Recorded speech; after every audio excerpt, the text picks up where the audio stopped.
Hola amigos, bienvenidos a un vídeo más sobre este canal de superadotación intelectual. Hoy vamos a hablar de un tema que es la discriminación social en un sentido amplio y cómo afecta particularmente a los superdotados. ¿Cuáles son las causas de dicha discriminación? Referido concretamente al caso de España, es un tema muy complejo y me voy a referir sobre todo a España, pero yo pienso que es un tema que puede afectar a muchísimos países de manera muy similar, especialmente a países cuya cultura se parece más a la española, como pueden ser países tanto de Europa como de Latinoamérica. Bien, todos creo que tenemos muy claro lo que es la discriminación social. La discriminación social es cualquier forma de excluir, de evitar que ciertos grupos sociales adquieran o ejerzan sus derechos, de tratar de apartarlos de la sociedad, de tratar de evitar que consigan su trabajo, que puedan desarrollarse en plenitud, etc. Hay muchas formas de discriminación social. La más conocida es el racismo, pero no es la única. Otras formas de discriminación social son, por ejemplo, a los colectivos LGTBI, a los pobres, a colectivos con alguna diferencia, bien sea, por ejemplo, de minusvalía. Ahí está todos los ataques a los autistas, por ejemplo, que se producen de vez en cuando en los colegios, en los institutos. También entraría aquí toda la discriminación contra las mujeres. Entrarían la discriminación, por supuesto, contra los superdotados también. Todas estas formas de discriminación, de la cual, insisto, el racismo es la más conocida, se distribuyen a nivel mundial en base a diferencias culturales, diferencias históricas, diferencias ideológicas o diferencias de muy diverso tipo.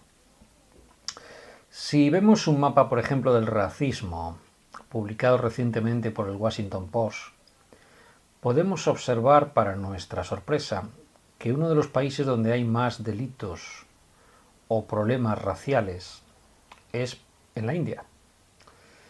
El país de Gandhi, el país de una cultura milenaria, sin embargo, tiene más de un 40% de la gente considera que las personas de otra raza no quisieran tener a personas de otra raza como vecinos.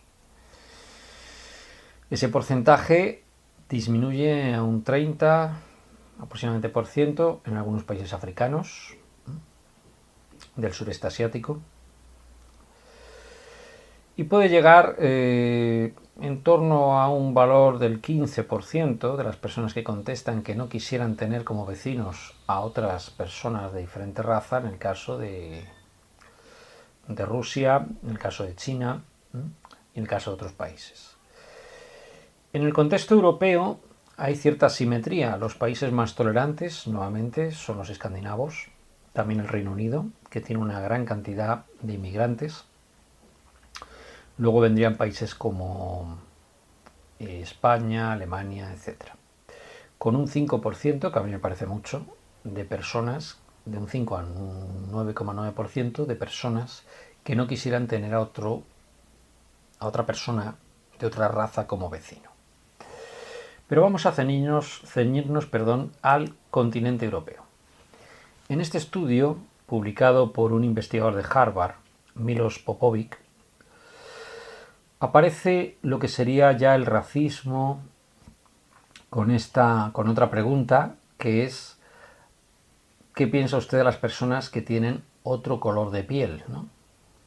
Bien, aquí hay un ranking, como pueden observar ustedes, en el que nuevamente hay algunos países escandinavos, como Noruega, en el que nadie tiene problemas con eso, o muy poca gente, ¿verdad? Y sin embargo hay países donde eso es un problema bastante grande, como puede ser, por ejemplo, en el este de Europa.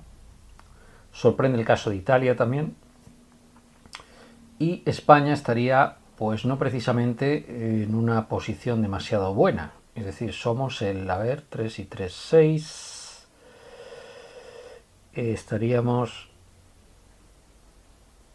11, 12, 13, 14, si no cuenta mal, por la cola, ¿m? De todos los países analizados. O sea, no estamos de los peores, pero tampoco estamos en unos niveles de tolerancia como para sentirnos demasiado orgullosos los españoles. A pesar de la autoimagen que tenemos de país tolerante y de país que acepta a otras razas. Ciñéndonos ahora al caso de España específicamente, me he basado en varios documentos.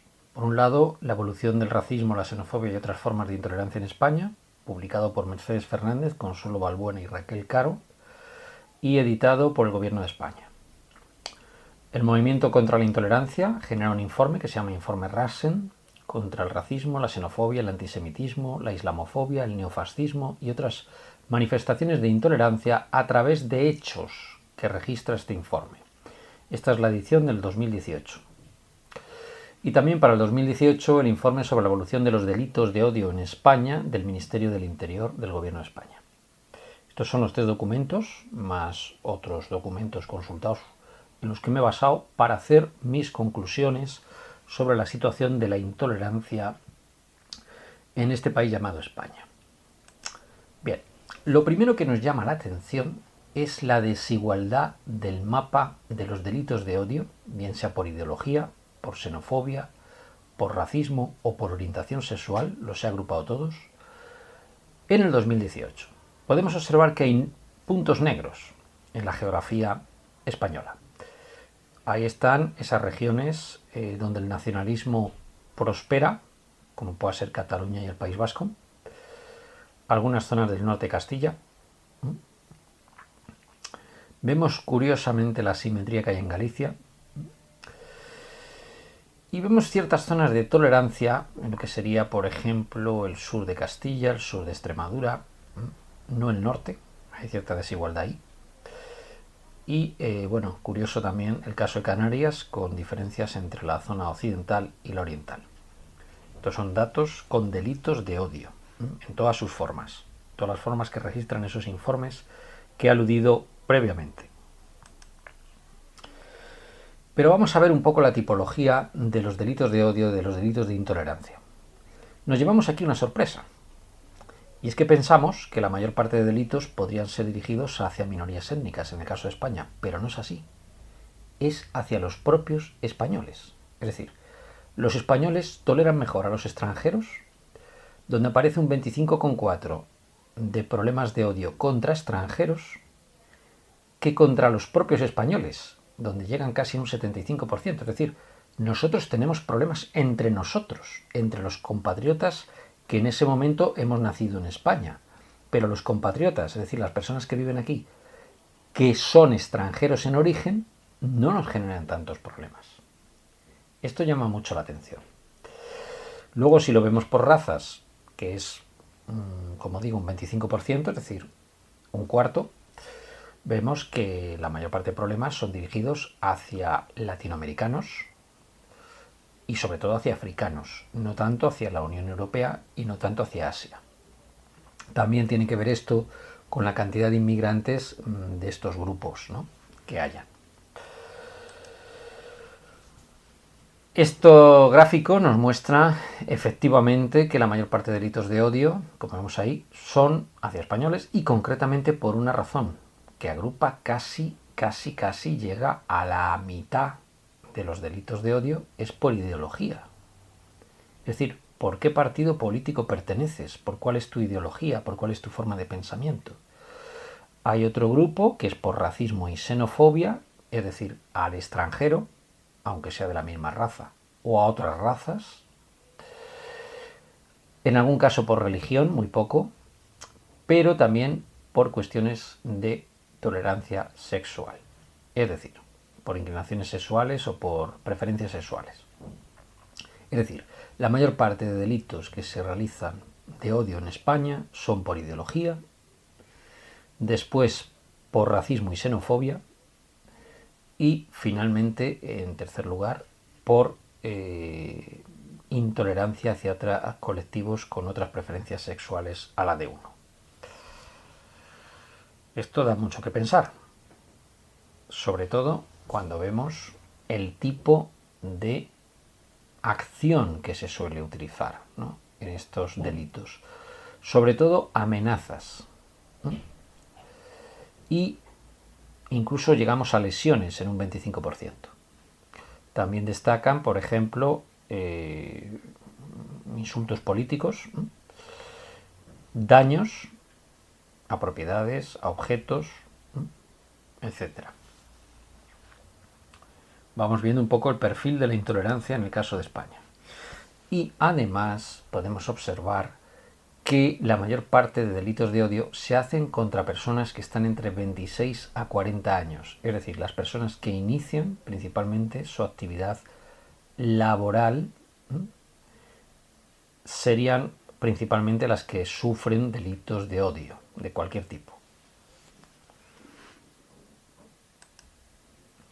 En este trabajo, El desafío científico y social de la inmigración extranjera en España, publicado por Josefina Domínguez Mújica, se nos va desgranando un poquito más. Voy a leer el resumen porque me parece importante. Pocos fenómenos sociales han concitado tanta atención en España en los últimos años como la inmigración extranjera. Desde los años 90 hasta el 2007, el país se volvió un área de gran atracción inmigratoria en consonancia con un fuerte crecimiento económico, lo que originó el mayor incremento poblacional de la historia reciente de España y grandes cambios geográficos, demográficos, productivos y sociales.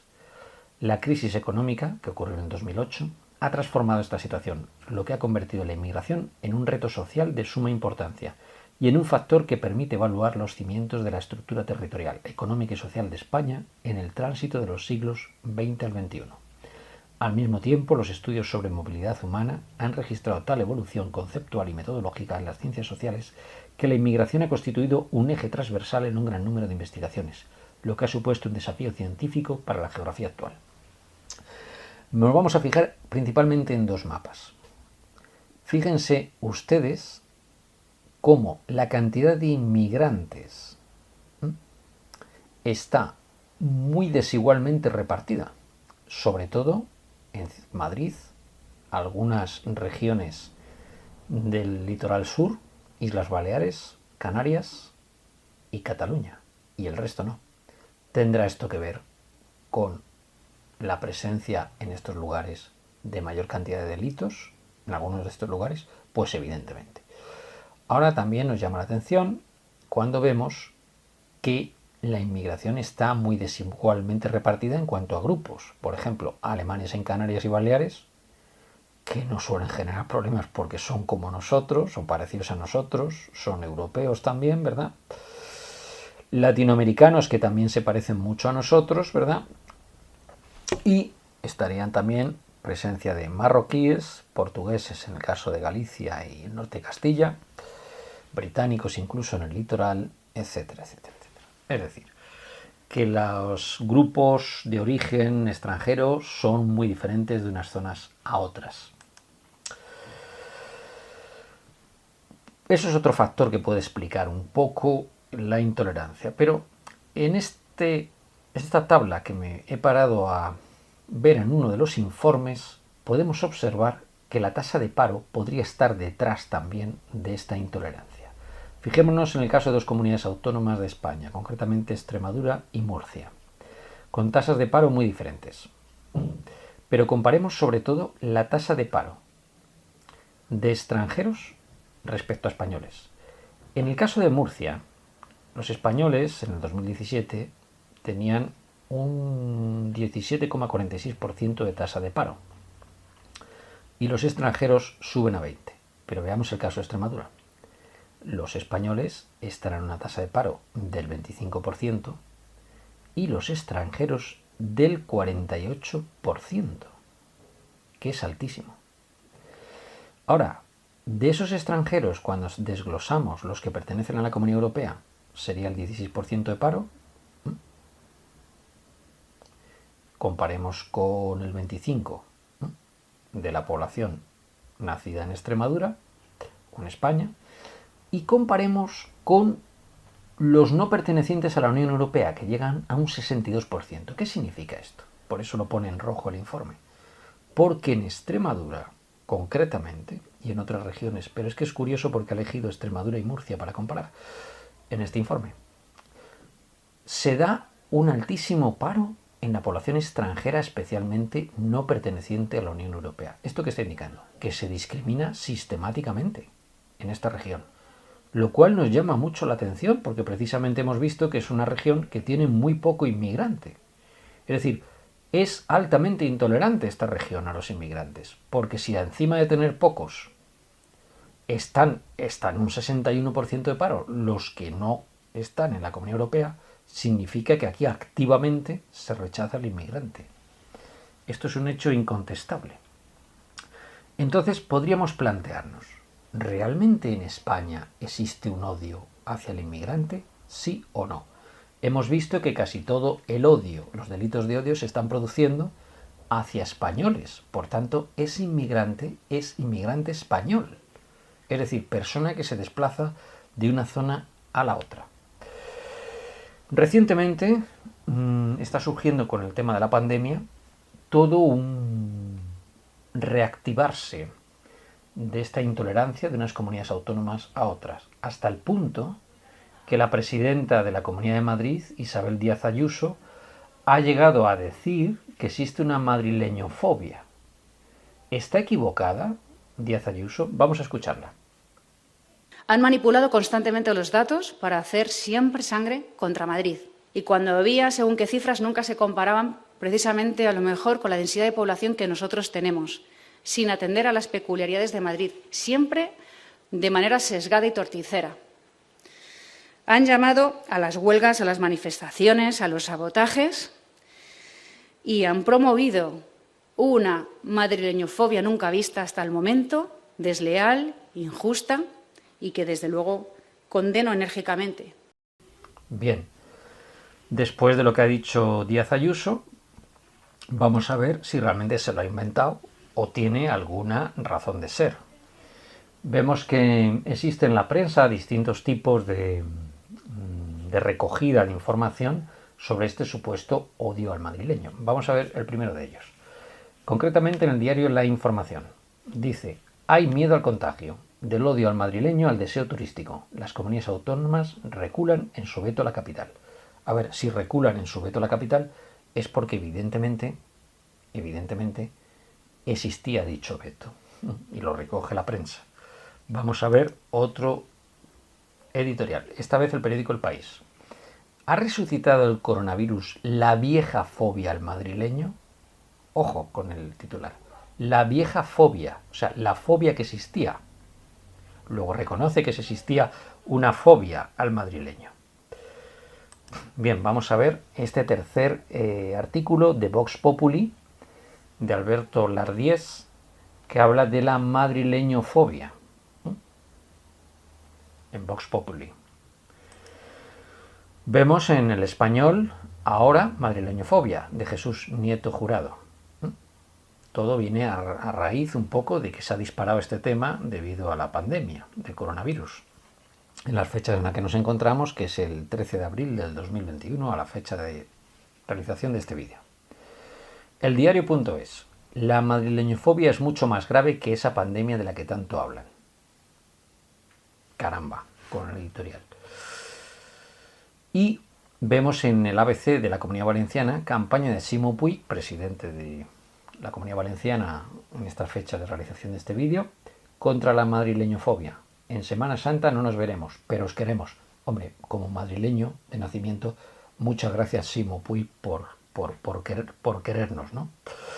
Pero vamos, me suena un poco postureo esto. Y aquí vemos en La Voz de Galicia, otro periódico regional, el titular de madrileñofobia. En definitiva, ¿existe odio al madrileño, como puede existir odio al catalán o odio al vasco? ¿Por qué viene este odio entre unas comunidades y otras? Ya hemos visto que, según los informes del propio Ministerio del Interior, los delitos de odio son sobre todo entre españoles, de nacimiento. Por tanto, es evidente que aquí está la causa. Es decir, en España no se tolera al que viene de otra comunidad autónoma. ¿Cuál puede ser la causa de esto? Bueno, evidentemente los políticos han exacerbado esto. España es uno de los países más descentralizados del mundo y hemos podido comprobar cómo muchos políticos regionales hacen la estrategia de tratar de exacerbar las señas de identidad de sus comunidades autónomas y poner como enemigo siempre a Madrid. Luego, por cierto, yo creo que Isabel Díaz Ayuso, la presidenta a la fecha de realización de este vídeo de la Comunidad de Madrid, creo que tiene bastante razón. Existe un odio al capitalino, pero ese odio no es solamente una cuestión de España. Yo he visto cosas parecidas, por ejemplo, en otros países de Sudamérica, donde tienen capitales muy grandes, ¿no? Y territorios muy despoblados. Ese viejo odio al capitalino, pues yo creo que sí que existe en España. Y es un odio que hemos visto que puede tener causas laborales, es decir, competencia. Pero hay una cosa que la gente se olvida. Y es que, por ejemplo, volviendo a la Comunidad Autónoma de Extremadura, de la que hemos puesto antes el ejemplo, existe 1 millón de personas nacidas en Extremadura que están trabajando fuera de Extremadura. Y algunos hemos hecho el camino inverso. Por tanto, yo me pregunto, ¿es realmente justo? ¿Es justo que unas regiones discriminen a las personas que vienen de otras? ¿Es justo? Cuando resulta que ese movimiento de población es precisamente lo que hace a un país más tolerante. El contacto con otros grupos, con otras poblaciones. ¿Por qué nos planteamos siempre las cosas como competencia, ¿no? Como de una forma negativa, ¿no? ¿Y qué tiene todo esto que ver con los superdotados? Bueno, pues tiene mucho que ver, porque evidentemente en un país como España, en el que tenemos nuestra imagen de que somos muy tolerantes, pero estamos viendo que no es así, obviamente no es el mejor país de acogida para la gente con superdotación. En este trabajo, publicado en el Journal for Education of the Gifted por Tracy Krause, que ya hablaremos de él y ya le hemos mencionado como autor de algunos libros sobre superdotados muy interesantes, sobre la ética del superdotado, un libro que me estoy leyendo y del cual, una vez que lo condense, me gustaría hacer un vídeo, pues habla sobre the social cognition of gifted adolescents in schools, la percepción cognitiva social de los adolescentes superdotados en las escuelas, manejando el estigma de la superdotación. Me voy básicamente a una frase, una palabra que he resaltado ahí, en amarillo, de Lastrap, que dice que existen distintas estrategias. Él concretamente creo que las divide entre 5 estrategias, sí, para adaptarse a situaciones sociales complicadas.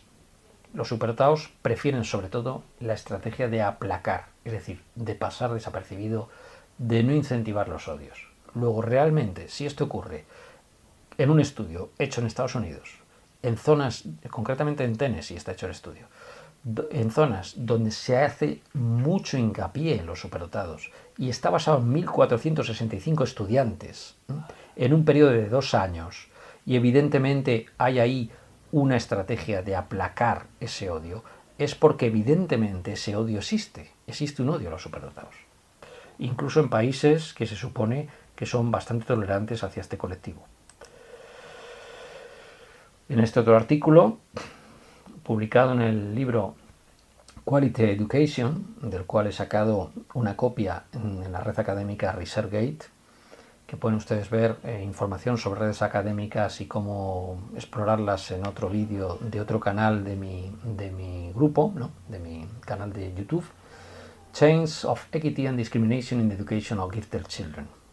Cambios en la equidad y discriminación en la educación de los niños superdotados. Lo que nos viene a decir aquí es que transformarse en adulto a un superdotado le exige un conjunto muy complejo de estrategias y de influencias que tiene mucho que ver con la educación de los padres, con el estado socioeconómico de los padres, con el ambiente político y económico, religioso y de educación de la cultura en la que han nacido y con las políticas del gobierno. Luego es absolutamente determinante para que los superdotados puedan desarrollarse que vivan en un país tolerante, en un país que acepte al diferente, que acepte a la persona que no es como los demás. Y finalmente quiero mencionar este trabajo de Gifted Education as a Vehicle for Athens Social Equality de Jennifer Reed Cross, que nos está hablando que si consideramos la educación de los superdotados como un activo para mantener una igualdad social, deberíamos hacer un importante esfuerzo para eliminar cualquier discriminación, porque es la mejor forma de educar a los superdotados, es educar a una minoría que está altamente discriminada y por tanto es la mejor forma de conseguir una sociedad más justa, más igual, aparte de los enormes beneficios económicos de los cuales ya hemos hablado en otros vídeos que tiene la educación para superdotados. Y finalmente decir que personalmente, y en el caso de personas que me son muy cercanas, de mi propia familia, compañeros de trabajo, etc., puedo decir que desde hace 30 años me siento extranjero en mi propio país. Y alguien podría decir, la culpa es mía, pero es que no he sentido lo mismo ni en las Islas Canarias, cuando viví allí un año. Un saludo para todos los canarios, que me parecen de los pueblos más tolerantes de España. No he sentido lo mismo en Madrid, lógicamente, mi zona de nacimiento. No siento lo mismo cuando me desplazo a ciertas zonas de Castilla. No he sentido lo mismo en Chile, país como que me desplazo con cierta frecuencia, porque parte de mi familia es de Chile, por parte de mi mujer. Y no he sentido lo mismo en Argentina ni en Brasil. Por tanto, la culpa evidentemente no es mía. No es un problema de adaptación. No es un problema de que yo sea así o asá. Es un problema de que hay sociedades, como en la que me ha tocado vivir en los últimos 30 años, que son profundamente intolerantes, en las que hasta un 60% de paro a las personas que vienen de fuera. Sociedades en las que hay gente maravillosa, como en todas partes, porque siempre hay gente maravillosa en todas partes, pero sociedades que por su atraso secular, por su desigualdad de renta respecto al resto del país, porque no están acostumbrados a recibir extranjeros o gente de otras procedencias, porque tienen un odio secular hacia el capitalino, porque consideran, y esto ha sido exacerbado por los políticos, que la culpa siempre es del otro y no propia.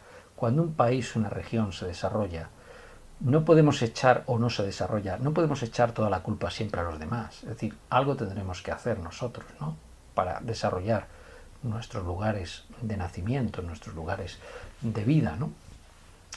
Siempre se dice que el burro no es de donde nace, sino donde pace, pero eso en muchas partes de España no es así.